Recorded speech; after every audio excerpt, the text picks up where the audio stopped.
Good afternoon, everyone, and thank you for joining us for the Medical Board of California's Midwifery Advisory Council meeting pursuant to the provisions of Governor Gavin Newsom's Executive Order N29-20. Ms. Abe, I'm going to put you on mute there. Sorry about that. Pursuant to the provision of Governor Gavin Newsom's Executive Order N29-20, dated March 17, 2020, this meeting is being conducted via WebEx. Public comments will be heard for each agenda item for individuals wishing to do so. In order to be ready for public comment, we ask that you please ensure your comments can be heard clearly by connecting to the audio of this meeting through the proper method. If you're having difficulty hearing the audio of this meeting, it could be because the device you are connecting with has bandwidth limitations. If you do have difficulty hearing the audio of this meeting using your device, please click the ellipsis button at the bottom of the WebEx application or the audio and video menu item at the top of the WebEx application, and then select Switch Audio. You will see an option to call in and will be provided with a telephone number, access code, and attendee ID that can be used to connect to the meeting via phone. Using the information provided, it will automatically disconnect your device's audio and connect your phone to the name you joined the meeting with. By using this method, if you are having audio problems with your device, this will still allow you to participate and hear the audio of the board meeting. Please see the instructions on how to connect link on the last page of the meeting agenda for step-by-step WebEx instructions, including screenshots. Thank you, Ms. Holzer. You can now start the meeting. Thank you, Sean. So could we first just have a call to order, the roll call? Ms. Abe? Yes, present. Thank you. Thank you. Ms. Brelia? Ms. Brelia? Ms. Corinne? Here. Thank you. Ms. Webster? Here. Ms. Holzer? Present. Thank you. We have a quorum. Perfect. My name is Diane Holzer, and I'd like to welcome you to the Midwifery Advisory Council meeting. I am the chair of the council. Since this meeting is being conducted via WebEx, I will ask all MAC members and speakers to announce themselves by name before speaking for clarity of the official record. All MAC members are able to unmute themselves to speak during the meeting. Please place yourself back on mute when not speaking to reduce the background noise for all participants. Following such online meeting etiquette will ensure the best audio quality for everyone. During each call for comments from MAC members and speakers, we will ensure that all comments can be accommodated or heard before proceeding with the agenda. Government Code Section 11126.5 allows the board to remove people who willfully interrupt a meeting and to clear the room or virtual space if order cannot be restored by removing or muting the disruptive people. During each agenda item, the host moderating this WebEx event will activate the Q&A and hand-raising features of WebEx and will ask anyone wishing to make a public comment to indicate so by replying yes in the Q&A window or by raising their hand. The host will then call on individuals who indicated they wish to make public comments by name. When called upon, the host will unmute the microphone of the individual and they'll be able to make their public comment. After the comment, the individual will be placed back on mute. Please see the agenda for WebEx instructions on how to connect from the link on the agenda and additional instructions. The board's IT staff will assist me with receiving the public comments via WebEx during this meeting. MAC members, as a reminder, during today's meeting, any items requiring a vote will be done by roll call vote. This means that once a motion is made and seconded, Ms. Moriarty will call each of the names individually to request our vote. I would now like to call the meeting to order and ask that we already called it. We do have a quorum. So we're going to move on to agenda item number 2, public comments on items not on the agenda. Are there any public comments? Holzer, I've activated the Q&A window and the hand-raising feature for anyone wishing to make a public comment. You can do so now by just typing anything into that Q&A window or by raising your hand using the WebEx functionality. And let me see, I don't see any call-in users, so we'll go ahead and skip that part of the instructions for now. First up here, I have Rosanna Davis. Rosanna, let me send the request to open the line. Should be getting a prompt there on your end to unmute. Yes, good afternoon. Rosanna Davis here, licensed midwife and president of California Association of Licensed Midwives. As most of you know, CALM has been advocating for the California Board of Licensed Midwives for several years, starting with the Medical Board Sunset Review in 2018. This year, the Medical Board requested such legislation of the California Legislature. Assemblymember Borner Harvath subsequently introduced AB 1767. This bill transfers administrative authority of the existing licensed midwife program and the licensed midwife fund from the Medical Board of California to the California Board of Licensed Midwives. The bill, as introduced, does not propose any scope changes. Quorum is advocating for a clean transition without scope changes. As a result of the outreach and education campaign led by Quorum's advocacy team in recent years, we've been able to build support for this bill in key legislative offices. As is typical in other states, there's been talk circulating that's false information claiming that the cost of transferring regulatory authority to a midwifery board would be prohibitively high. On the contrary, according to the detailed analysis commissioned by Quorum, projected fee revenue, in addition to $400,000 reserve in the licensed midwifery fund, ensures that administrating the existing licensed midwife program under the California Licensed Midwife Board will be budget neutral. Many of the many reasons that Quorum has been pushing for the California Licensed Midwife Board is that our profession has been locked out of receiving or reviewing any information about the nature of complaints and investigations in a way that would provide necessary background on safety trends. For instance, are midwives entering the California workforce adequately trained for independent practice in California? Are there continuing education opportunities for improving overall outcomes and client satisfaction? Answers to these and other questions relating to safety and quality improvement are difficult to come by because all the disciplinary intake forms and any subsequent investigations are understandably confidential, but are not reviewed in any way, shape, or form by the profession. As we are all aware, MAC members are also not involved in disciplinary review, accusations, or decisions. Quorum is very grateful to the invaluable contributions of the MAC and to the midwifery profession over the years in California, despite significant constraints on the ability to act as an independent entity on the profession's behalf. As we look ahead to achieving true professional autonomy under a regulatory board of midwives, or midwives and the people we serve, Quorum supports the suspension of future MAC meetings in the interest of conserving fiscal resources and focusing on the next chapter of our professional independence. Thank you. That concludes my remarks. Thank you for your public comment. At this time, Ms. Holzer, I do not see any additional requests. All right, thank you. Then we will move on to agenda item number 3, the approval of the minutes from the December 9th, 2021 Midwifery Advisory Council meeting. Are there any additions or corrections to the December MAC meeting minutes from the members?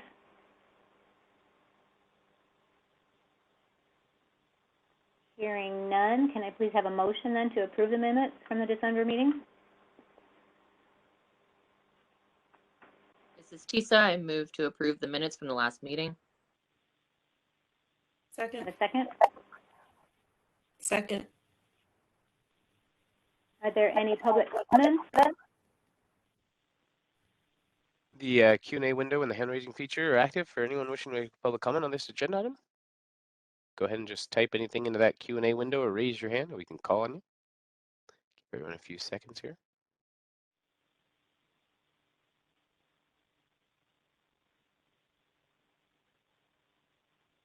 Okay, Ms. Holzer, I'm not seeing any requests. All right, great. Then I guess we can vote on the minutes. Ms. Moriarty, can you please perform the roll call vote? Ms. Abe? Yes. Approve. Ms. Corinne? Approve. Ms. Webster? Approve. And Ms. Holzer? Approve. Thank you. The MAC meeting minutes have been approved. And we can move on to agenda item number 4, report from the Midwifery Advisory Council Chair. So this is going to be my last MAC meeting, and thus my last report to you as the chair. I guess you're going to all elect a new chair at the next meeting in August, and I just want to put my bid in. I would highly recommend that the current vice chair, Claudia Braglia, be appointed to replace me, as she's got a lot of experience now presenting MAC issues and midwifery issues to the medical board, and has a long history of being on the MAC and attending meetings prior to that. And I really would like to thank Claudia for all her help to me over the past few years and being at the medical board when I was unable to be there. So midwifery in the past 20 or 30 years has really gone through quite an evolution, from being illegal and midwives thrown in jail to now being licensed professionals with independent practice without physician supervision. This has been accomplished with hundreds of hours of midwives, birth workers, and allies in the medical profession who all believe that birth matters and that California families do have the right to choose their care provider in their place of birth. And I do agree with Rosanna that the next evolution of California midwifery will be the creation of a midwifery board where we will then learn how to govern ourselves while holding ourselves accountable to the best midwifery standards. And I do look forward to that. I know it's going to be many years in the working, but it is the most reasonable next evolution of our profession. And I really would like to thank Rosanna and CALM for their leadership in moving this project forward.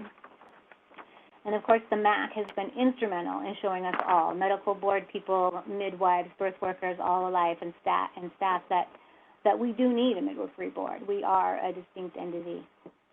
And not only has it been instrumental in making that clear to everybody, it's also been instrumental in creating the connections and support within the medical board and staff to gain their support for the creation of a midwifery board. So I believe that these slow evolutions have all been there for a purpose. I've enjoyed my time working in the MAC. I'm going to be a little sad to step down, but that's fine. But one thing I really want to do before I step down, and while I have the floor, I want to thank the medical board staff, our current staff, and the past staff that have worked hundreds of hours on our behalf. Everything that this council has been able to accomplish would not have been done without their solid support. And we've had amazing solid support throughout the years. And I just am so grateful and appreciative of all the work that the staff, all the people in the room, so to speak, and people who aren't in the room anymore who have been there for years prior. And I really want to just give a big shout out and thank you to all the staff. It's felt really good to have that support, and for myself personally and for the MAC as well. So I really don't have that much else to say. I'm going to be on the MAC until June. That might mean I have another medical board meeting to attend, but I want all the MAC members to know, and staff, that I'm always available for consults or support if needed anytime. And anybody is free to contact me anytime for any questions at all. And that's it for me today. Are there any comments or public? The hand raising and Q&A windows are open for anyone wishing to make public comment. First up here we have Rosanna Davis. Rosanna, let me go ahead and send you that request again.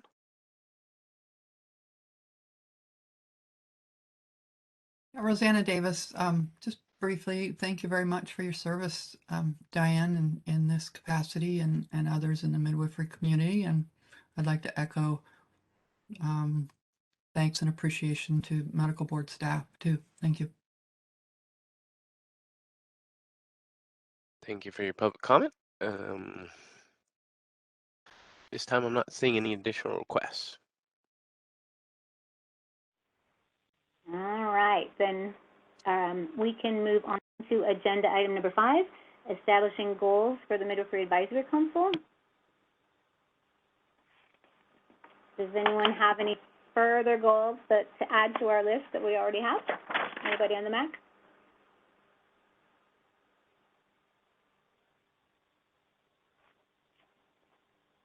We have enough on our plate, I think, right now, so we can just, I think, leave that item for now unless there's any public comment about establishing goals. The Q&A window and the hand raising feature are active for anyone wishing to make a public comment on this agenda item. Just type anything in that Q&A box or raise your hand and we can call on you. A few seconds here.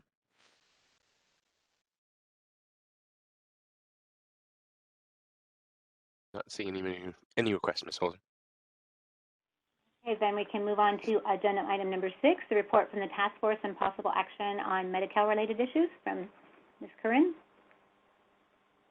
Yes, so right now we are still focused on the midwifery-led learning collaborative, a group of stakeholders here in the state of California that are joined on a national level of basically a 3-year collaborative that will help advance midwifery care throughout the Medicaid system. And there's not a lot to report at this time because there's still a lot of goals being established right now. We are meeting monthly to kind of iron out those goals. We are seeing a lot of progress, though, kind of just narrowing down where the group will focus all its efforts over the next couple of years. I could say that mostly the efforts are going to be generated around contract negotiations with medical plans, making sure that there's a good line of communication established between medical plans here in California and practicing midwives, making it easier for midwives to navigate the contracting systems that are in place right now, and hopefully making it easier for plans to reach out to midwives and establish those contracts. Another big area of concentration will be in just making sure that it's accessible across all lines of service, which means CNMs, CPMs, LMs, making sure that we all have access to Medi-Cal and making sure that we are getting fair payment, which might not be obtainable in the near future, but it will be something that's addressed in this collaborative. I think that's pretty much everything I have to report right now. Like I said, it's something that the California group is meeting monthly to establish those goals and start focusing more on action items. And I probably in our August meeting will have a lot more to report.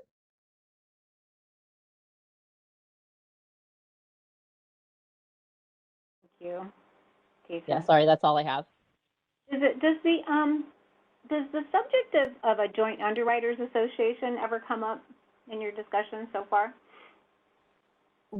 Explain to me what that is, like what you mean. Like what Washington State did, what part of what they did is they created a joint underwriting association because they required all insurances, they don't call it Medi-Cal, they call it the Medicaid and all insurances actually to have to reimburse licensed midwives in Washington, and in order to do that, they created the Joint Underwriters Association for the insurance bit, or for the malpractice bit of it, sorry. That would be a big pool that would pay for the medical malpractice. Yeah, I've never heard of anything like that. I'd have to get some more information about that. It was a brilliant idea, and it made more of the insurance companies get on board. Well, I know that I've spoke to some Washington midwives, and they said that they had pulled together as a group of birth center owners and pulled their money together and hired a lawyer to advocate on their behalf. I don't know specifically about what you're talking about as far as underwriting. That sounds like like a malpractice insurance angle. Does that? I know. I mean, that's just what I hear from home birth midwives, anyways. Is that that's a big barrier for them to get into the Medi-Cal system, is the malpractice insurance that they're required to carry. Right, and that's very true. So I will write that down to bring to the group. Anything else? Any other comments, questions? One thing I'm sure the midwives there would be attuned to this, but when midwives would be allowed to contract with Medi-Cal, I'm assuming we'd be reimbursed at the same rate as other birth providers, or maybe. Yeah, currently the rates are already set and they are public knowledge. You can look up Medi-Cal rates up. That is definitely one of the action items that will be worked on is fair and equitable reimbursement rates for the type of work that we do as midwives. That's probably going to take a lot more change on a federal level than at a state level.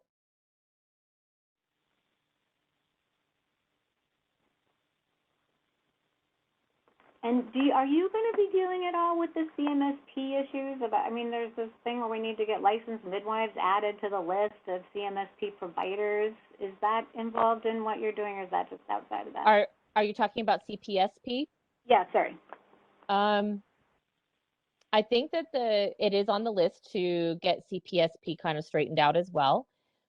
That is, from my experience personally, has to do with that we are on the list actually as providers, but we have to be, I think in their realm, we have to still be supervised by an OB. Like an OB has to be one of the providers with us, if I remember right, because it was about 2 years ago when I went through that process. But I'm pretty sure that we are now on the list for CPSP providers. But it's still not attainable according to the rules that they have set forth, the current rules and guidelines for getting a CPSP certification. My understanding is that's one of the things that's still being held up in regulation. So you mean that somebody is working on it right now? No, we're kind of deadlocked over the VBAC issue. Yeah, I mean, I would love to hear some concrete verbiage on that, because I have heard that to be the truth, but I don't know that I'm not certain that that's the truth. I'm not sure why that would make sense. I mean, medical assistants can be CPSP providers. I mean, so, well, I guess, but they have to have the OB as the sign off, yeah. Right. There's still, I think CNMs right now can be CPSP providers, and now that there is no more OB supervision with them, that they can solely be CPSP providers. I can't remember. I honestly would have to do a little bit of digging to figure out where we stand as LMs for CPSP. Hopefully that's probably the quickest route to getting higher reimbursements is through CPSP. It's probably not the route that we want to concentrate on, though, because really we should just be getting fair reimbursement for the work that we're doing.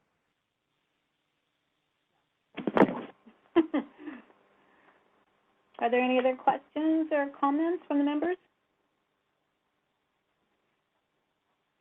No? How about any public comment? The Q&A window and the hand-raising feature are open for anyone wishing to make a public comment. First up, we have Rosanna Davis. Rosanna? Rosanna Davis, if I may make a clarification on the CPSP status. SB 407 morale, I think was in 2015, 2016, put us on the list of providers as opposed to practitioners. However, that bill, the implementation of that bill was tied to getting AB 1308 regulations in place. And because AB 1308 regulations are still in a stalemate, we're still not considered providers. We can be practitioners under supervision of a physician, but that's where that is. Thank you for that clarification. Thank you for your public comment. Next up here, we have a request from Katie Buell. Katie, let me Open your line here. Should be receiving a prompt on your end to unmute. Yeah. Okay, you're there. We heard you for a second. Can you, is this something that's midwife not on the medical board can take part in? This group? This is a public meeting that anyone wishing to make a public comment can go ahead and do so.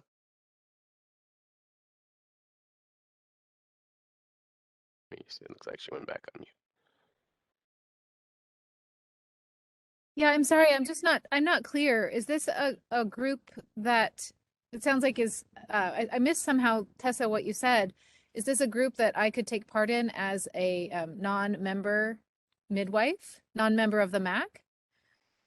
Yeah, so the Midwifery Learning Collaborative is a totally separate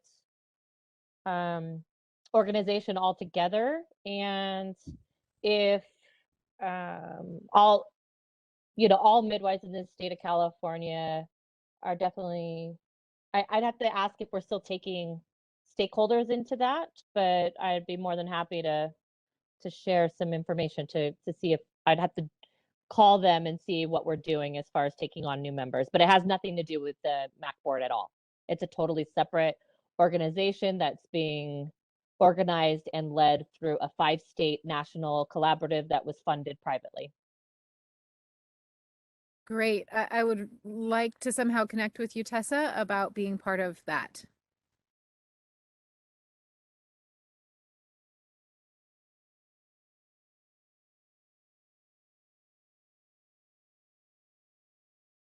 At this time, Ms. Holzer, I don't see any additional requests.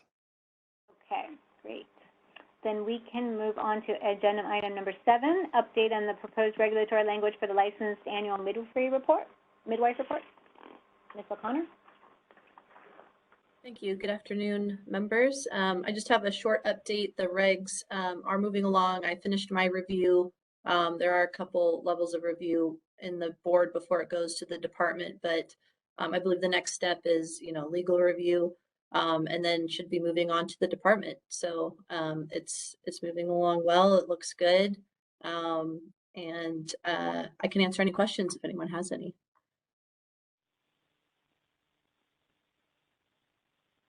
When will LMARs be available for reporting this year? I believe it's open right now. It's open for, you're talking about this most recent year. When is it open? Yes. It already did open. It's open right now. Oh, okay. I Yeah. never did see an email about that. Okay, great. Oh, okay. Yeah. It's open now. And I can let Tanya, she knows the deadline. I mean, the deadline's end of March, but I believe we can leave it open longer for late reporting. So I believe it stays open quite some time after the deadline for any late reports. So Thank you. Yes, that is correct. It will stay open, I believe, until June. Yes, correct. And I don't believe the emails went out. They're still paper letters because we don't have a lot of email information on the midwives, but we're working to get more transactions and Breeze online that will increase that email info that we have. Perfect. Thank you. So does the letter state what the deadline is this year? You said June, but what is that? The beginning of June, the end of June?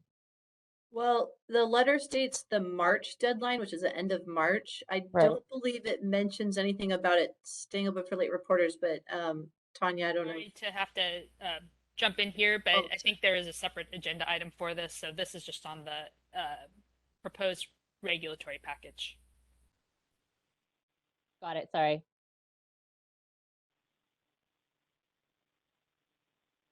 Okay, does anybody have any questions? Do any of the members have questions about where the regulatory package is? Is there any public comment? Anyone has a public comment on the proposed regulatory package, please go ahead and use the Q&A window or raise your hand. Give everyone a few minutes here. Sorry, a few seconds, I guess. This time, Ms. Holzer, I'm not seeing any requests. Okay, great. Then let's move on to agenda item number 8, the update on midwifery-related legislation and sunset review process. Mr. Bone? Good afternoon, Madam Chair and members. Aaron Bone, Chief of Legislation and Public Affairs for the board. Since the MAC's prior meeting, the legislature reconvened in Sacramento following their recess on Monday, January 3rd. Coinciding with their return, the board distributed a letter to the legislature and the administration that discusses the board's legislative priorities and includes requests to help ensure that the board has the financial resources and enforcement tools appropriate to its mission. In that memo, the board reaffirmed its view that because licensed midwives are independent practitioners and not supervised by physicians, that it is appropriate for LMs to be regulated by a separate board. However, the memo was clear that the board has not endorsed any particular approach regarding the establishment of a new board. As indicated earlier by Ms. Davis, Assembly Bill 1767 by Assemblymember Berner Horvath was introduced on February 2nd, which would establish the California Board of Licensed Midwives under the Department of Consumer Affairs. Under the rules of the legislature, we can expect it to be heard in the Assembly Committee on Business and Professions sometime prior to the end of April. The Medical Board has not had the opportunity to discuss this bill and take a position upon it yet. The next scheduled board meeting is May 19 and 20. Other bills that may be of interest to the MAC include Assembly Bill 2176 by Wood. Current law states that a live birth must be registered with local authorities within 10 days of that birth. This bill would change that time frame to 21 days. Assembly Bill 2659 by Patterson, which would require a Medi-Cal managed care plan to have within its provider network at least one LM or certified nurse midwife or CNM within each county where the Medi-Cal managed care plan provides services to Medi-Cal beneficiaries. The bill would exempt a managed care plan from that requirement if no LM or CNM is available in a given county, or if no LM or CNM in that county accepts Medi-Cal payments. Senate Bill 1440 by Roth updates a code section that was added in the board's sunset review legislation last year. It clarifies the process surrounding midwifery quality of care complaints, stating that if the board does not receive certain requested documents or expert testimony in a timely manner, that it may still proceed to a field investigation when warranted. These additions conform to the requirements that exist for physician quality of care complaints. And then finally, one bit of housekeeping. I would suggest that for the next MAC meeting, we consider updating the title of this agenda item to no longer reference sunset review, as the board is not going through sunset review this year. That concludes my prepared remarks, and I'm happy to answer any questions. Are there any questions or comments from members?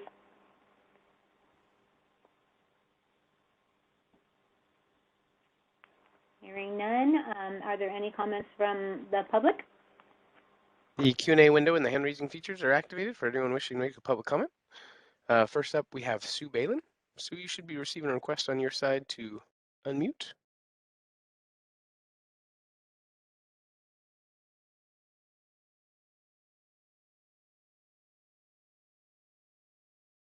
Try it one more time here. On your mobile device there, it looks like you should be receiving a pop-up if you'd like to unmute.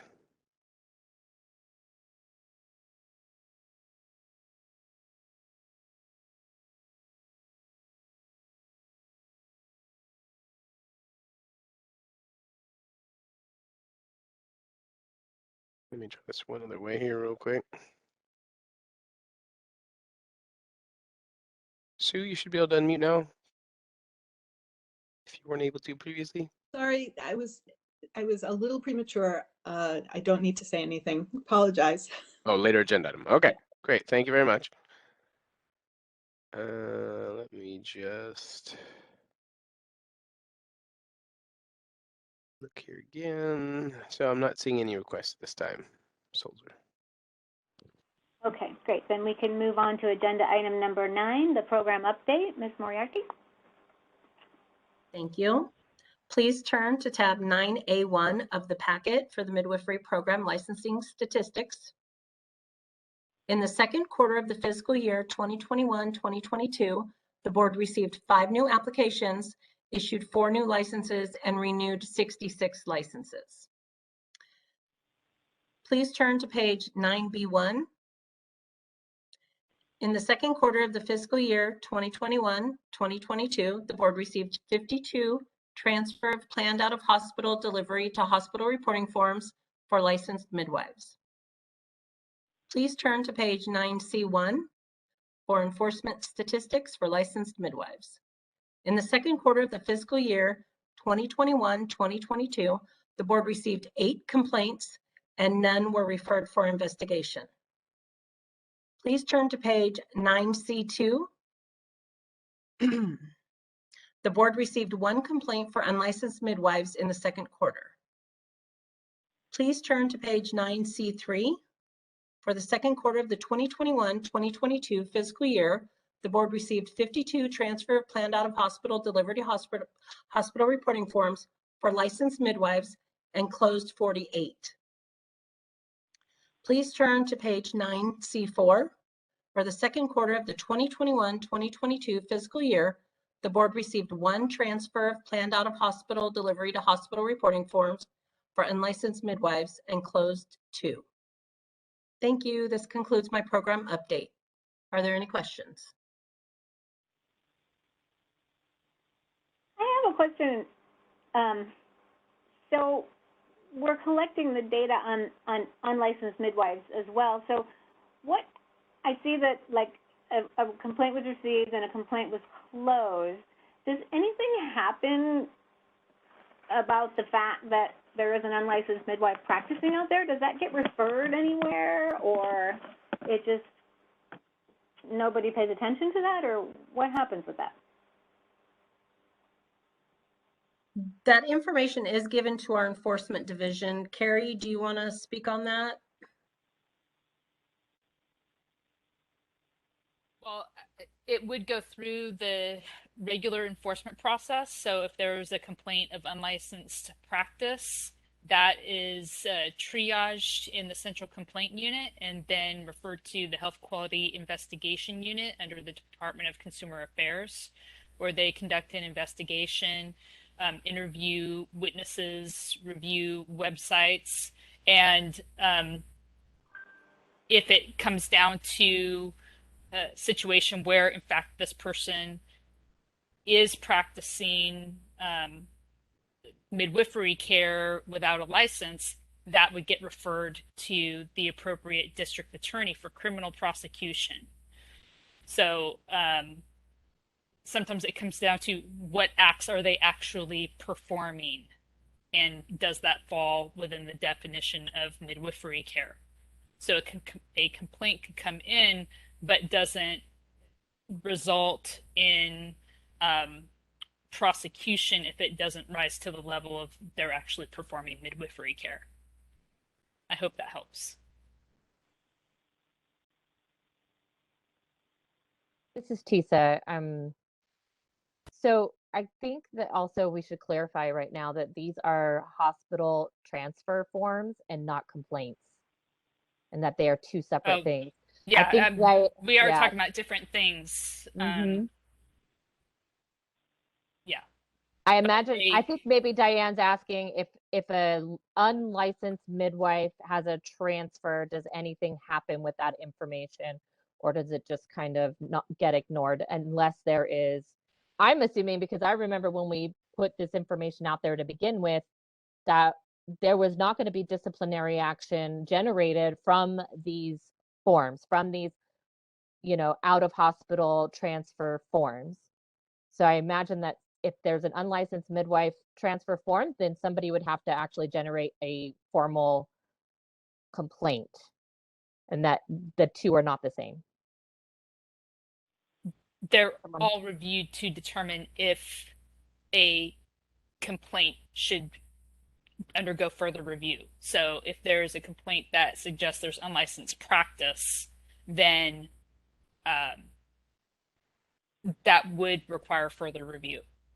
Okay, so I guess what I'm getting at is that these are not complaint forms. These are just hospital reporting. They are hospitals reporting that there was a transfer. It's a form that's generated when a transfer happens. It's not a complaint in any way, shape, or form.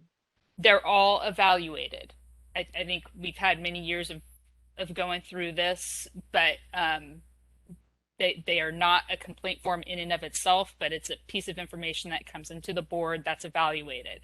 And so if there's something coming in to the board that suggests a person is practicing midwifery care without a license, then that requires further review.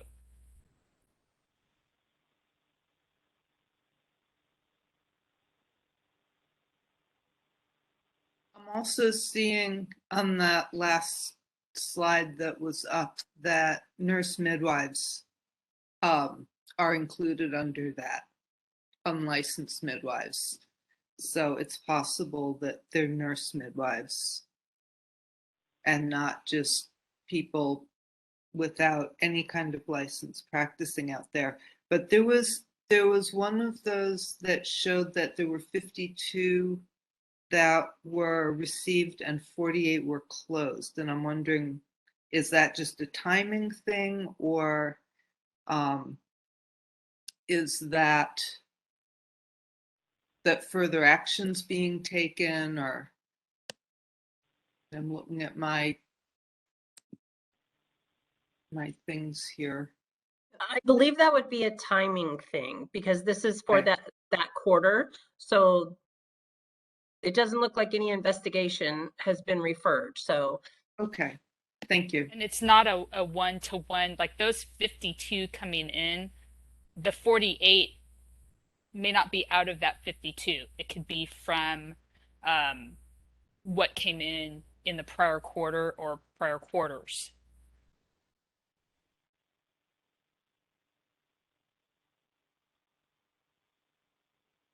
This is Marina. I also just wanted to point out on 9B1 does break it out a little further so you can see the forms received from certified nurse midwives versus unlicensed folks.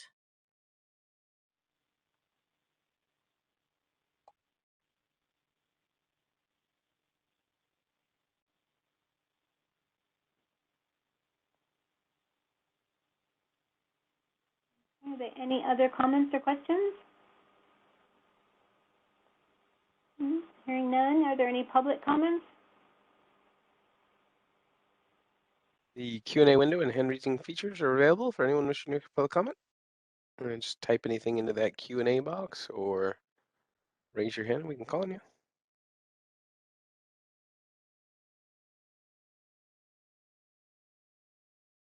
Okay, this time, Ms. Holzer, I'm not seeing any requests. All right, well then let's move on to agenda item number 10, discussion and possible action on licensed midwife annual report, reminder letter, and worksheet. This has my name on it, but I believe it was it Claudia and That would be me, Tisa. Tisa who are working on it, yeah. Yeah, so as far as the letter goes, it sounds like the medical board has sent out the letters. I personally have not received mine, but maybe it's in the mailbox. I did work extensively on a, there you go. I did work extensively on a worksheet. I have an Excel worksheet all formulated. I still have to review it with the medical board staff to kind of finalize whether or not we can send that out to licensed midwives, but it should help like gather data before you actually go in to fill out your actual LMAR. And I'm hoping that it would be helpful to anybody who wants to use it. So you didn't submit it for this meeting yet? No, I've been waiting for a call back so that I could finalize it. Okay. So what will happen is you'll submit it here, and then we'll all give our input, and we might change it, and and then it'll kind of get voted on, and then it'll get taken to the medical board. So it's a. Well, yeah, it'll be next year, obviously. Okay, so maybe do you want to maybe bring a draft of that to the next meeting? Sounds great. Perfect. And then I think, Claudia, you were going to bring wording for the letter, right? I was, and I did not do that. I apologize. It's been a busy fall and winter. Okay. And I did not write it. However, the letter from medical board has already gone out, where we I guess I had to have submitted it for this meeting for us to send it out as the MAC.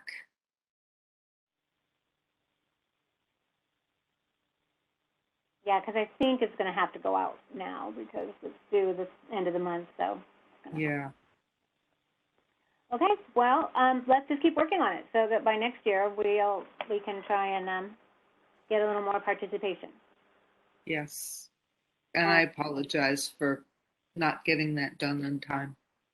No, no worries. And I know Quorum has also offered to send messages out to their members as well, just encouraging people to remember to do the LMARs. Are there any other comments from the members?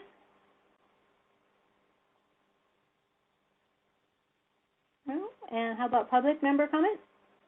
The Q&A window and the hand-raising functions are available for anyone wishing to public comment. Give everyone a few seconds here.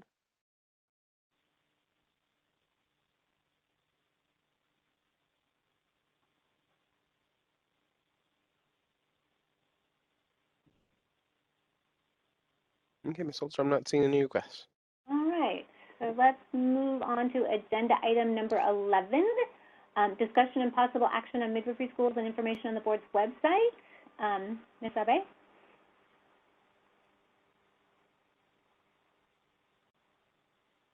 Oh, yes, I think this was just added for further discussion because I was making the point last time that,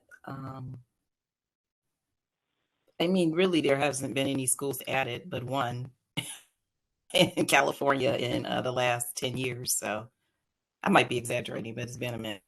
And I don't know that, I was just saying, I work in public health as well. So we're working with a number of counties on strategies upstream to expand access to midwifery care, which seems to start with education. So it's hard to find answers. So I didn't know if there was something that could just be done to provide more information to the general public who would like to work on expanding education opportunities.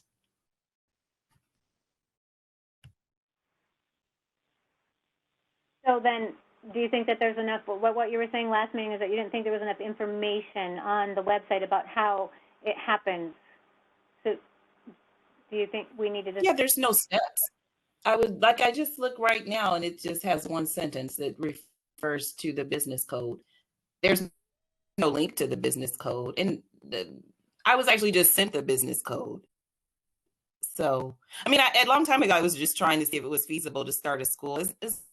Some of the schools are private and are owned like by private individuals. So, that's all. I just believe knowledge is power. The more information you provide. So I don't know. That was just the thought. Okay. So do we need to continue this next meeting, or? I don't have any updates on this. I think it was just added so that people could discuss it. So, you know, I think, is it feasible to add more information? Maybe that's the first question. And if it's not, then, you know, okay. Yeah, I think there were some things we wanted at the last meeting that we couldn't talk about because it wasn't on the agenda. So I think it was put on the agenda specifically so that we could ask if it would be possible to have a link to whatever process there is for getting schools approved. If there is an approval process.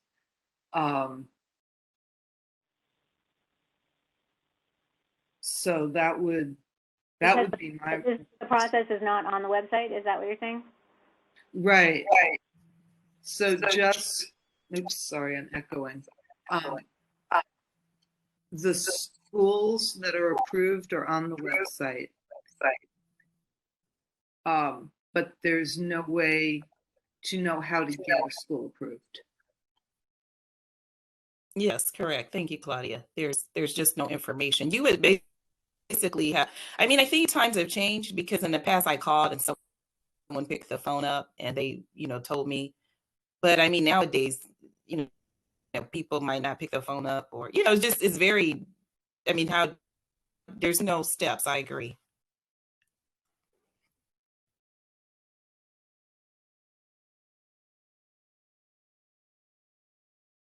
So is there a way maybe to what do you call it, to define it or I don't know. Anyway, I'm just saying, is that a bad idea or a good idea? Like, how do you add to the list of schools? California is like one of the second biggest state in America, but we only have one school in California for licensed midwives. Ms. Holzer, may I help out here? Please. What I'm hearing is that the MAC would like to see a revision to this page that includes a link to the actual code section and maybe a summary of what's required. The schools that are approved are schools that have actually applied and been approved. So the staff can't add additional schools, but they have to go through the application and approval process. But I think it's reasonable for the page to be updated with some additional information. And I don't think there needs to be even any formal action on that. That's something that staff could do. Yes, so we know, like, we have a way to get to the application and approval process. That's where we're getting stuck, is there's no information about how to do that. Okay. This is Marina. We can definitely add some more information on, if someone's interested in applying for, board approval of their school, how they do that. And like Carrie said, refer to the specific business code, and so they're clear, hey, here's the criteria you must meet, and here's the process if you want to apply. So absolutely, we can update that page. Thank you very much. Oh yeah, that's great. Thank you. That would be so fabulous. Yeah, thank you for bringing that up, Danielle. That's perfect. Information is good. Any other comments from members? Any public comment? The Q&A window and hand-raising features are activated for anyone wishing to make a public comment. I'll monitor that here for a few seconds to see if anyone queues up.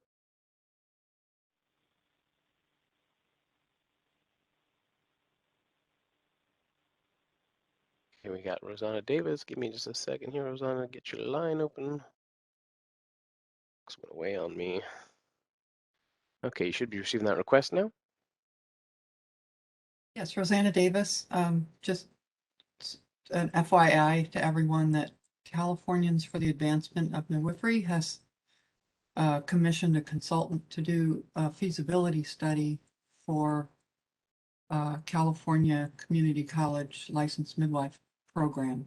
So they're exploring that. Just so you know, somebody's working on it. Thanks. Thank you for your public comment.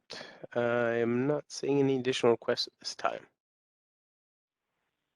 All right, thank you. So then we can move on to agenda item number 12, discussion and possible action on suspension of further MAC meetings.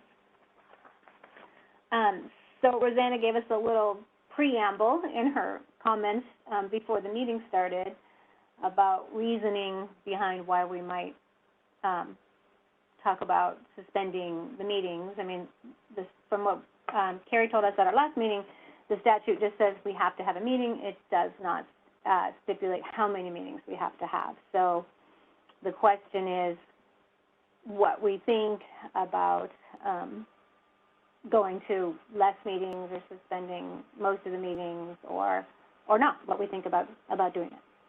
And just to clarify, Business and Professions Code Section 2509 says that the MAC has to exist. And that the council shall make recommendations on matters specified by the board. So it does not say that it has to meet, except if there's something where the board is requesting input on, then that's where the board would want input from the MAC. There you go. So we don't even really have to meet. So, Tanya, you had said that maybe we could get some figures, you know, rough figures of how much it costs to run a MAC meeting.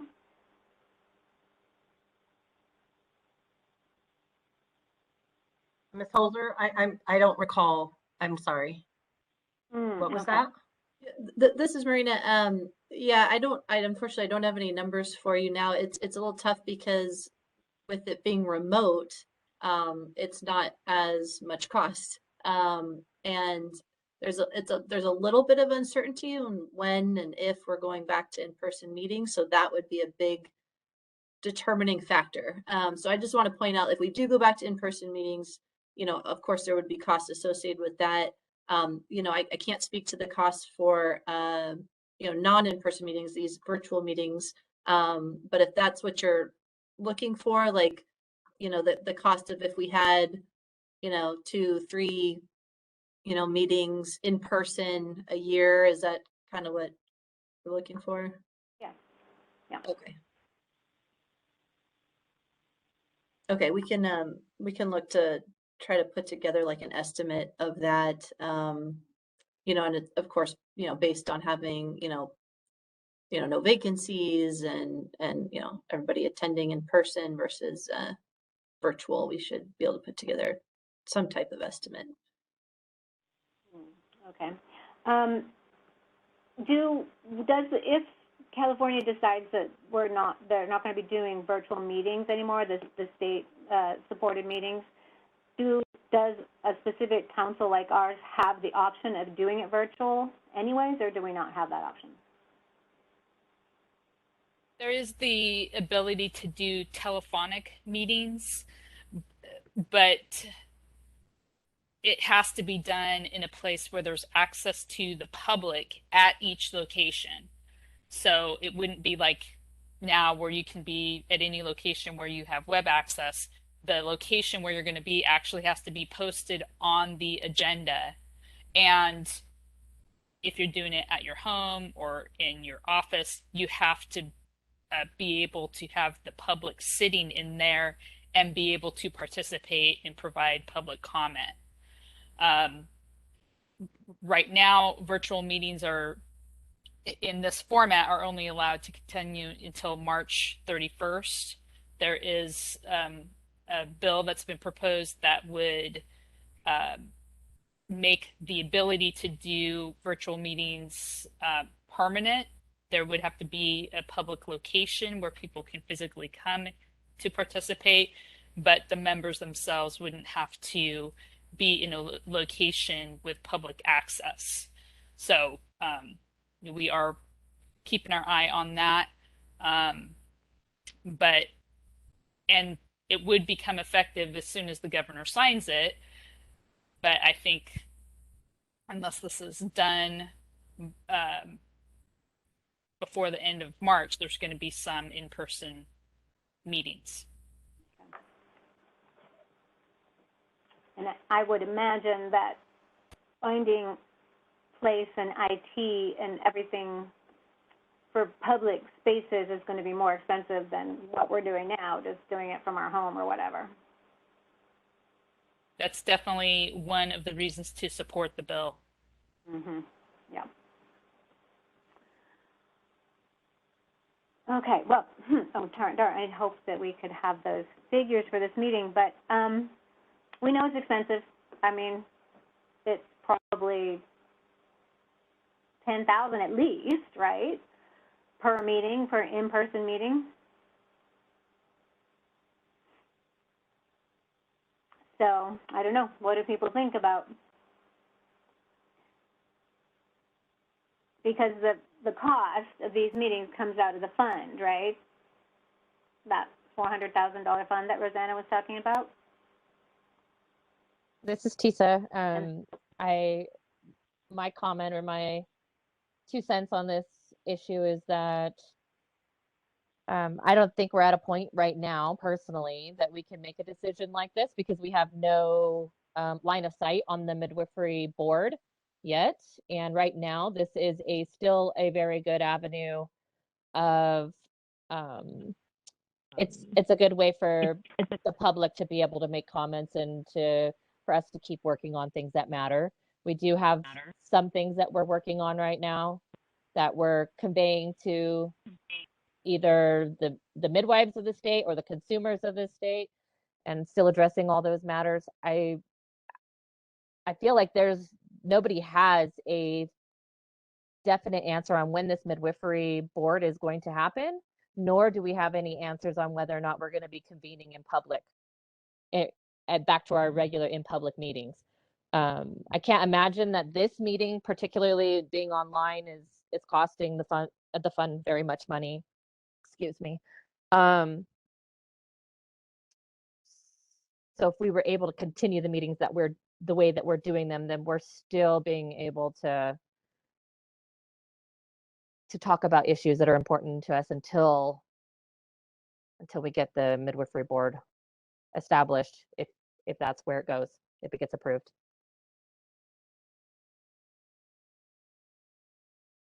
Yeah, and I don't know that I see that the benefit of not having the meeting versus actually I'm sorry, maybe for people or even for the public record, I'm sure there's a public comment waiting for it, but I really just don't see the benefit of not having a meeting. I mean, it's status quo is not a bad thing. So unless it was for I thought the goal would have been for lack of a better word, a protest or something. But I'm sorry, but if it's not for protest, I don't really see the other option, because I don't know that we're working with a huge budget.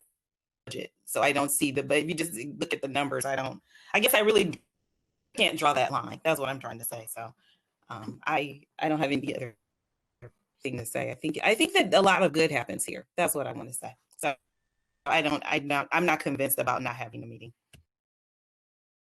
This is Monique. I would also agree. I think it's important to continue meetings, but if virtual is an option, then I feel like that's a nice middle ground in terms of saving money, but still holding these meetings and getting the work done that needs to get done.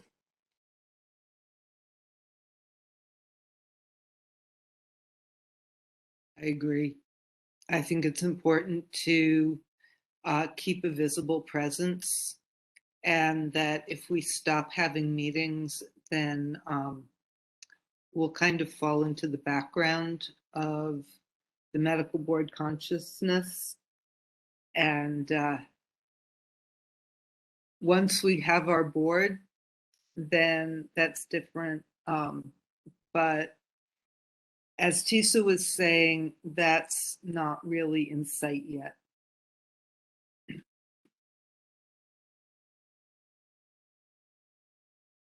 Just to let you know, the bill is AB 1733.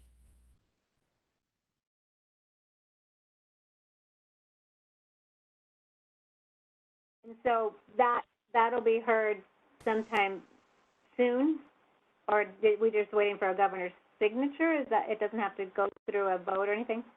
It's still going through the legislative process. Okay.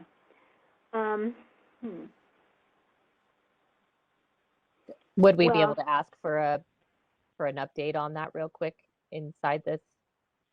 Maybe Rosanna Davis could clarify that for us. I see Mr. Bone just. Hi, I'd be happy to try to provide. I'm looking up the question about the status of that bill right now. It is awaiting its very first committee hearing. So it's very early in the process right now. It's in its first house. The bill was introduced at the end of January. Ms. Webb is correct that the bill would take effect upon signature of the governor, and it has language accordingly, and that typically implies a faster track. I know that the bill is receiving a lot of interest, not only from, this board and body, but, certainly there's many other entities throughout state government that would be impacted by this. I would like to think that it would be addressed very quickly because everybody's aware of the governor's deadline for the end of this month, but unfortunately, can't provide any clarity or any guarantee or further insight as to when, or frankly, even if this bill will be approved. It's very early in the process still. Hope that's helpful.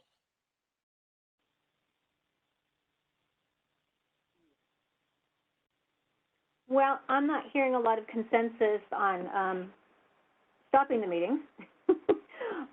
Some definitely interest in perhaps going virtual if that is an option, which we are not going to know if it's an option or not until this process all gets through and the governor signs it. So my guess is it probably will, because everybody's still trying to, deal with COVID and whatever and get back to normal at the same time. So maybe what we should do is continue this until, put it on the agenda for next meeting, see what happens, with the bill. Our next meeting is in August, so it's going to be a while. Hopefully something will have moved since then. And see if we want to discuss going virtual, maybe get some of the figures, right, of how much it's going to cost, and, how much it costs now, just doing it from our homes, and then how much it would cost if we have to do it from a public place, like a library or whatever, versus in person, and try and come to an agreement about if we want to go virtual or not.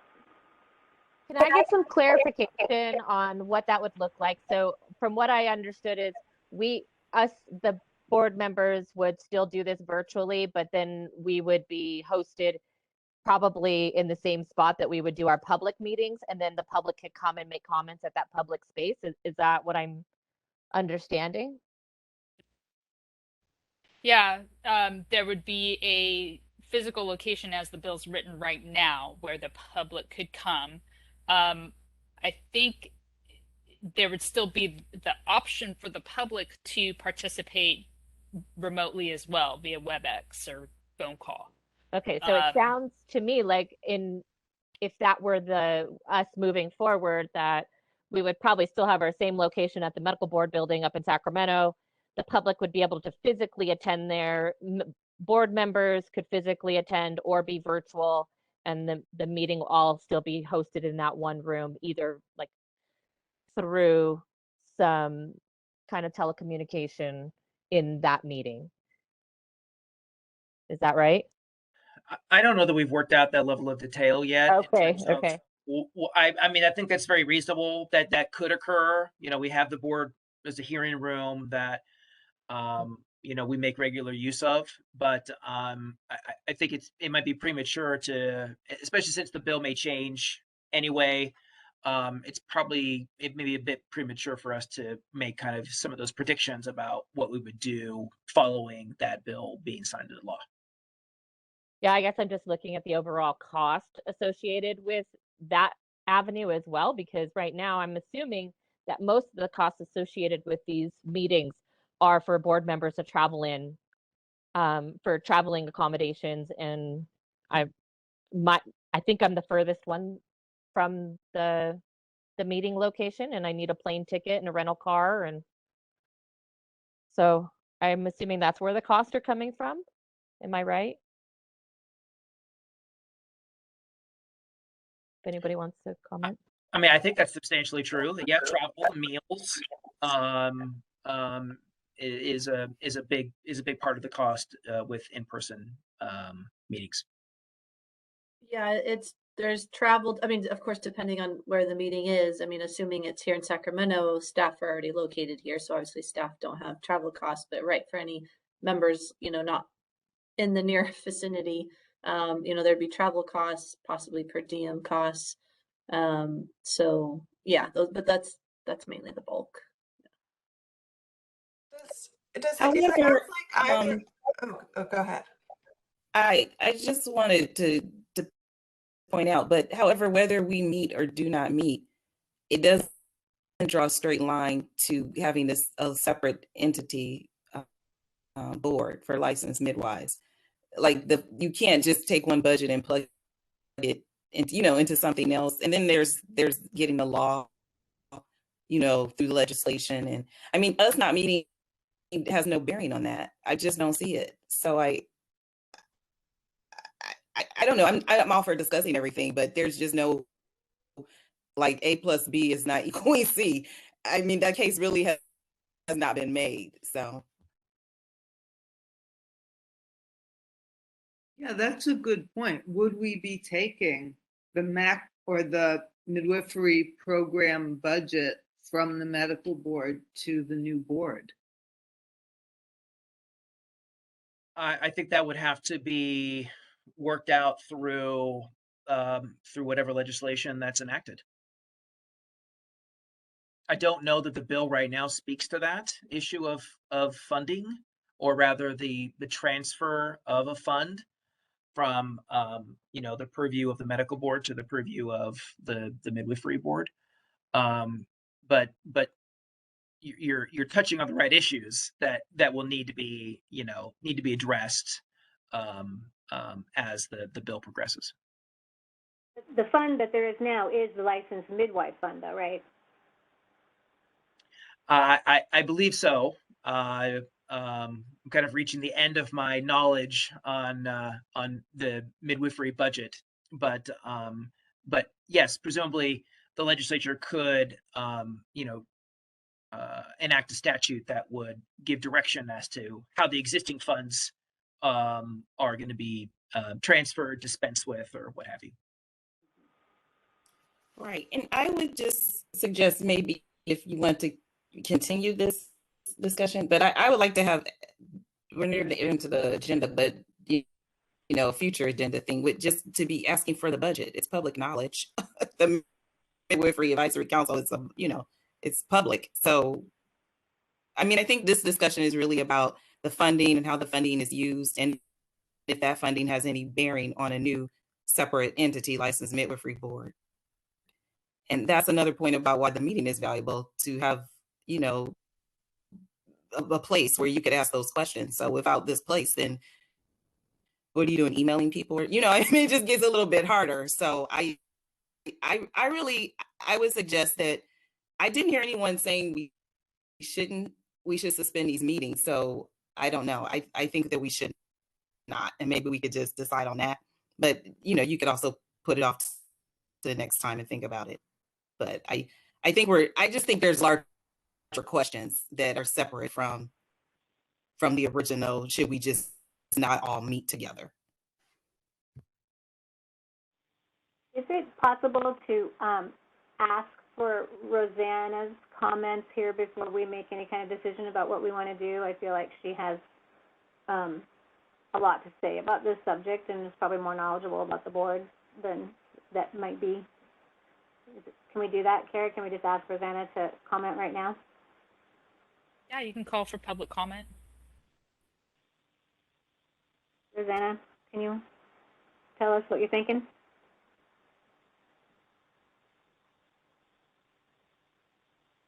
Yes, Rosanna Davis. So I just wanted to acknowledge that, I hear that there isn't especially motivation or consensus among the MAC members to cut back on or sustain meetings at this time. Appreciate that. There's been some good discussion. I wanted to clarify that the licensed midwife board bill does transfer the authority of the fund from the medical board to licensed midwife board. Currently, that's how it's written. And that's very purposeful because those funds will be necessary for providing a cushion for forming a board. It's not going to be, the cost will not be trivial. And COM's recommendation to cut back on meetings was merely a recommendation based on trying to preserve that fund when we had no idea whether we were going to get a board and a bill in play this year or next year or 3 or 4 years from now. So that the medical board went to the legislature several years ago to get authorization to draw from that fund. Previously, the medical board was only drawing about $13,000 a year from it, and subsequently they've gotten permission to draw up to 120,000 each year. And on average, I believe they've been drawing about 108. Now, most of that money, of course, goes to the administration of the program. So somebody, the medical board staff, and I believe Tanya can speak to this, has to process applications and all manner of administrative costs, including investigations and such. So, we don't have any specific dog in this fight. It was just a recommendation to potentially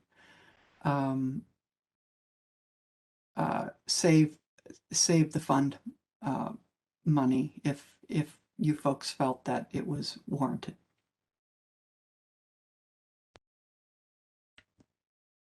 Any questions about any of that?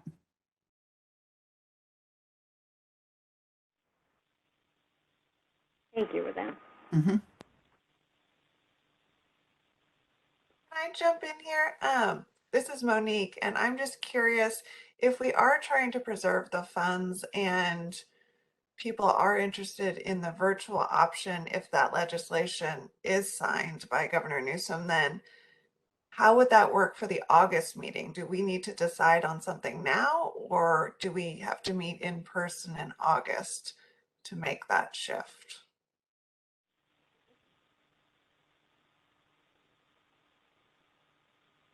Do you know, Carrie? What do you mean to make that shift?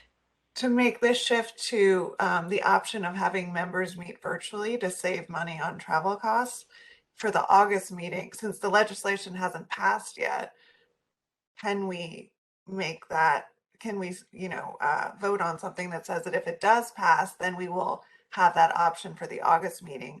Or do we have to meet in person in August and incur those travel costs because the legislation hasn't passed and we can't vote on that now? Well, it's not an agenda item, but I think that that's something where we'd be seeking input from the chair or the vice chair, as the case may be, when setting up the meeting. Okay, so that's not necessarily something that has to be voted on. Well, it can't. I mean, it can't.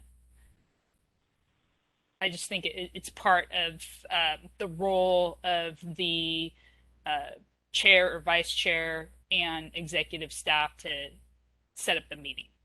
Okay. So we would have the option then of doing it virtual if it was possible. Yes. Like the bill, as it's currently stated, doesn't require a formal agendized vote at a prior meeting to set, a future meeting to be virtual. Great. Okay, thanks for that clarification. I just also want to point out, I don't think travel costs are that much because it's a one afternoon meeting. There's, I don't believe there's a per diem. And there's no overnight stay. So it's just plane fare and a rental car, and that's handled through whatever I think it's Southwest and some rental car company that the medical board has an account with. So it's much cheaper than what we would get if we were booking it on our own. you know, I don't feel like, I feel like the meeting itself with staff and, you know, the whole system by which people at a distance, public people at a distance can attend is what is the cost, not travel expenses. But having said that, I still think it's important that we continue to have meetings, if for no other reason than to, the term thorn in the side of the medical board, you know, like we are a visible presence. And if we are having meetings and we're at the meetings and reporting on the meetings, then we'll be able to, you know, be at the meeting and ask the medical board as an organization, as an advisory board to the medical board, or an advisory council to the medical board, to support the bill, you know? Absolutely. I mean, out of sight, out of mind, you know, Yeah. you're only meeting 3 times a year. We, you know, so our power is already diluted. But then also if you meet and if you successfully don't meet, it takes a while for the licensed midwifery board to become separate. Well, you didn't meet the 3 times you needed to meet this year. So I don't even think you need to meet the following year. And the following year, you know, it can become a self-fulfilling prophecy. So unless, to me, my only for it would be as a protest. We're not meeting because this is the agenda that we set to have this happen, you know, and so you leverage that and, you know, you write a letter, then that I see. But like, you know, the UN just walked out. Everybody's got up and walked out. But just to not meet unless I don't see any budget numbers, and I think it's a wash. I think we're talking about not that much money. That's all I'm hearing. It's been virtual the last year. They already saved a lot of money. So I don't think not meeting 3 times a year would work to getting us a separate license midwifery board. And I don't even think that's clear. That it would be clear to anyone what we're doing. So I'm not for it. I don't see any clear reason for it. So I suggest we just decide this today and just move forward with meeting. Okay, if we don't make it a proposal to do that, then it's not going to happen. So, and it sounds like we don't have to make any proposal to go virtual either. It sounds like the chair and the vice chair and staff can decide that. So it sounds like we do have some kind of a consensus to do that if it's possible. So maybe we should just leave this for now, and if it needs to come back, we can bring it back on the agenda at some other time. We don't even need to continue it at that point. That's kind of what I'm hearing from people. Does that seem right?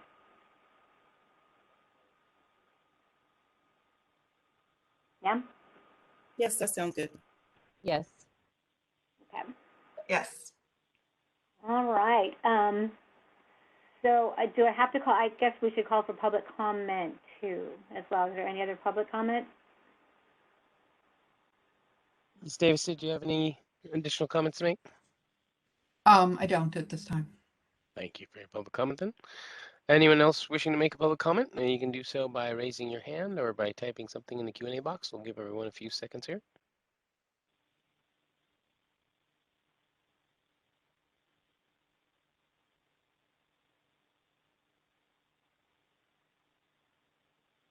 Okay, Ms. Holzer, I'm not seeing any additional requests.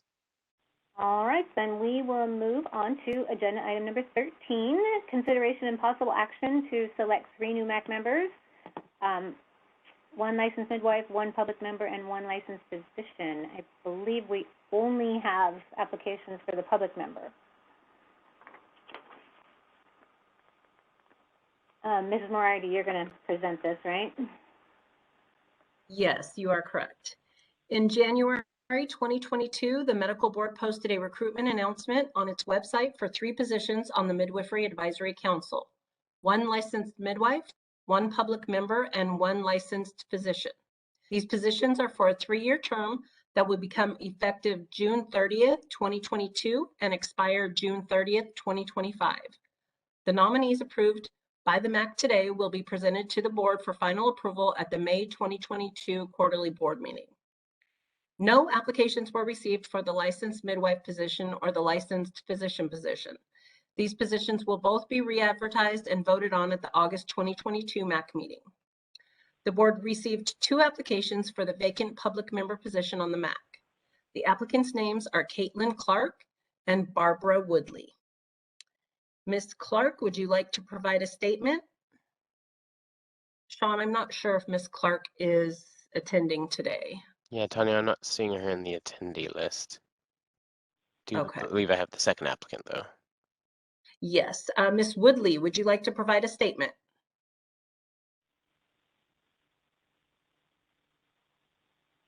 And Ms. Woodley, you've been promoted to a panelist. If you do have a camera, you should be able to activate that if you'd like to.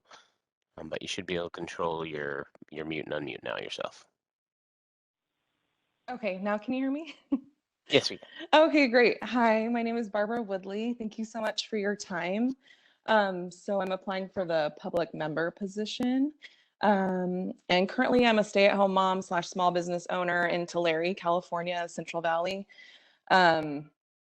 It's kind of funny. My background is in education. I was a middle school teacher with a human development background and emphasis in child development. But for the last almost 9 years now, I've been a stay-at-home mom, and I became very passionate about the midwifery model of care when I was pregnant with my first daughter, because I was introduced to it through a friend. I really just didn't know what my options were. I actually got really excited listening to agenda number 11 because I also believe in education. I just think it's so huge. Here in the Valley where I live, I feel like the access to midwifery care and other options is very minimal. And I really kind of had to fight and seek out and advocate for myself in order to get the options I desired for my own birth.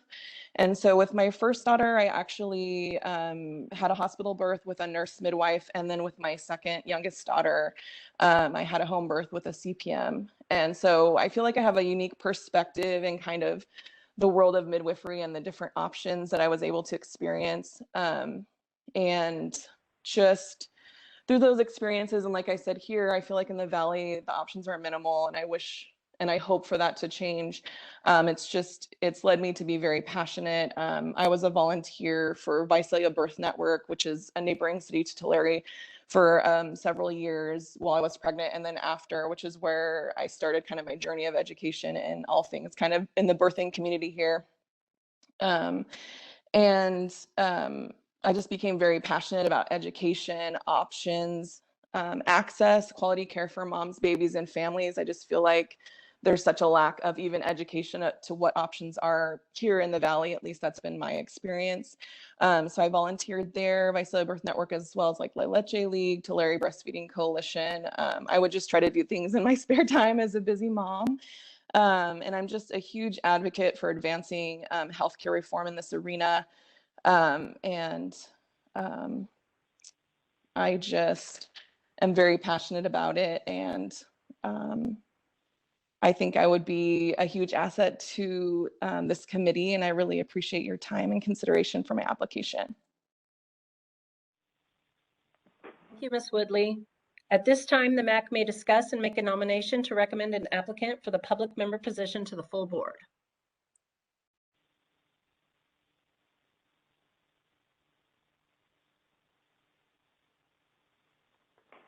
Are there just those 2 applicants? Is that correct? I just wanted to clarify. That is correct. Okay, and then only the Ms. Woodley is present. Correct. Okay. And that's for my position. Is that right? Or is there 2 positions open? That is for the public member position. And yes, when your term is over, this is the person that will be taking over the public member position. Okay. Well, I have a comment, which is thank you, Ms. Woodley, for your passion and just for submitting your application.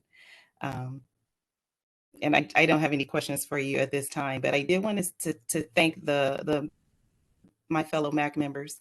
And I really have enjoyed holding the public position for the last 3 years. And when I started, I thought that 3 years would be very long, but it actually flew by.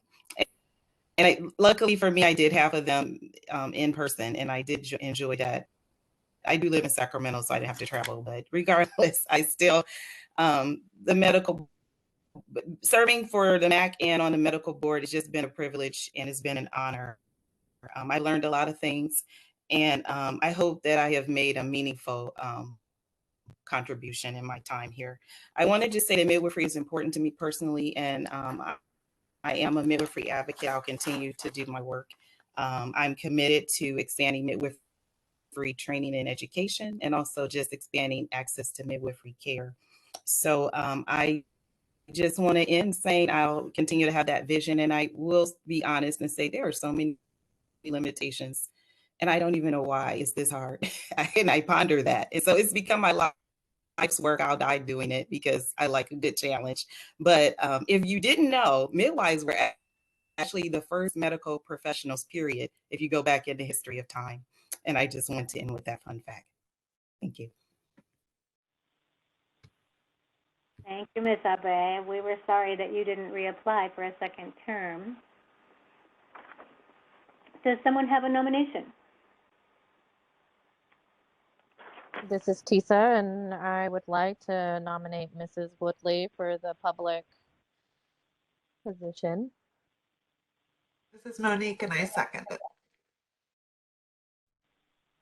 I third it. Any, I guess, do we have to have public comment, right, before? Yes, it's a good practice. The Q&A window and the hand-raising features are activated for anyone wishing to make a public comment. Go ahead and type anything in that Q&A box or raise your hand, and we'll call on you as it's received. First up, we have Rosanna Davis. Rosanna, you should be getting that prompt. Yeah, I just wanted to extend my appreciation to Ms. Abe for her service, and thank you very much. It's been much appreciated. Enjoyed your contributions. Thank you. Thank you very much. This time, I'm not seeing any additional requests. Okay, then we can perform the roll call vote. Ms. Abe, Yes. Ms. Bralia, Yes. Ms. Corinne, Yes. Ms. Webster, Yes. Ms. Holzer. Yes. Thank you. The nominee, Ms. Woodley, will be presented to the full board at the May 2022 quarterly board meeting for final approval. And so, and I'm assuming that she'll be approved, and when she's approved, then staff will send her the training video, right, on the Bagley, that Carrie did for the Bagley Keene Open Meetings Act and all that, the other stuff that we've been talking about giving new members, right? Yes, that is correct. Perfect.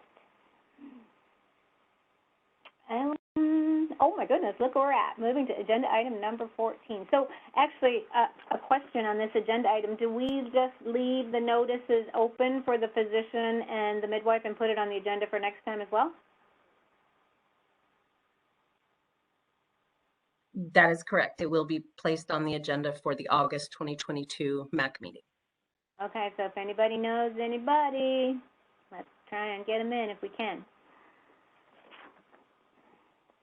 How do vacancies affect quorum for the next meeting, since there are going to be 2 vacancies? Good question. We need 4 members to make a quorum.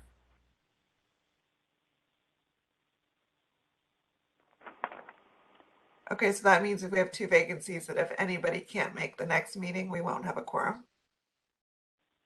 Yeah, we all got to show up. And you can have a meeting, you just can't make any decisions. So Okay. you can hear reports and you can discuss, but you just can't make a decision. Oh, okay, that's good to know. Okay, so agenda item 14, our last agenda item, the future agenda items. So we have the standing agenda items, right? The legislative update. Let's please remove sunset review from that. The program update. New items on the agenda, or new goals for the MAC. Yes, and I'd like to go ahead and put my agendas back on for submitting the LMAR worksheets for review. Okay, let's put that on. And then an update on Medi-Cal advancement for midwifery here in the state of California.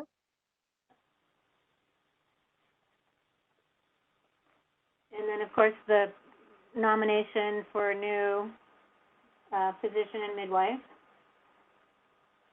And Ms. Holzer, are we still keeping the suspension of further MAC meetings on the agenda, or is that being removed? No, we removed it. Thank you.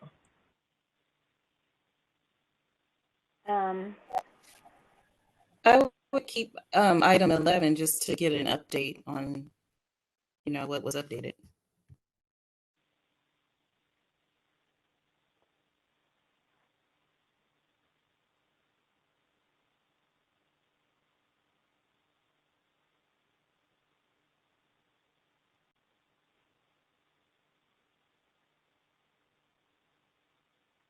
Okay. Anything else? Anybody? Have we missed something?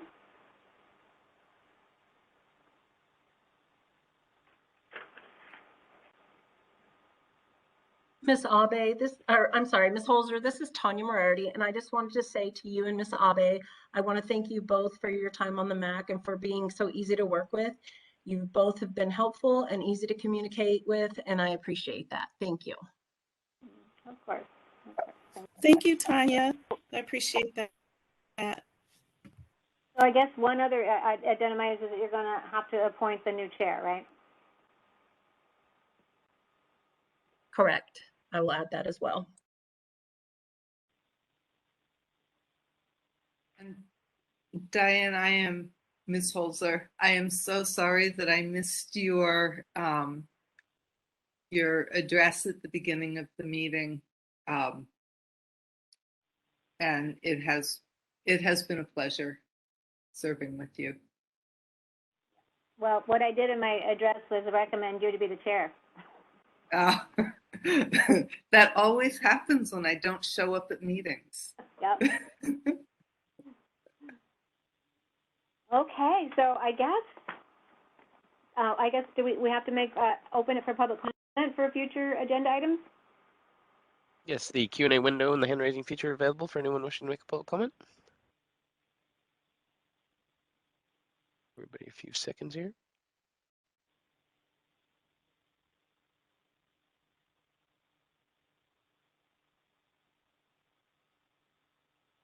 Okay, Ms. Holzer, I'm not seeing any requests. All right, well then I guess we can go ahead and adjourn this meeting.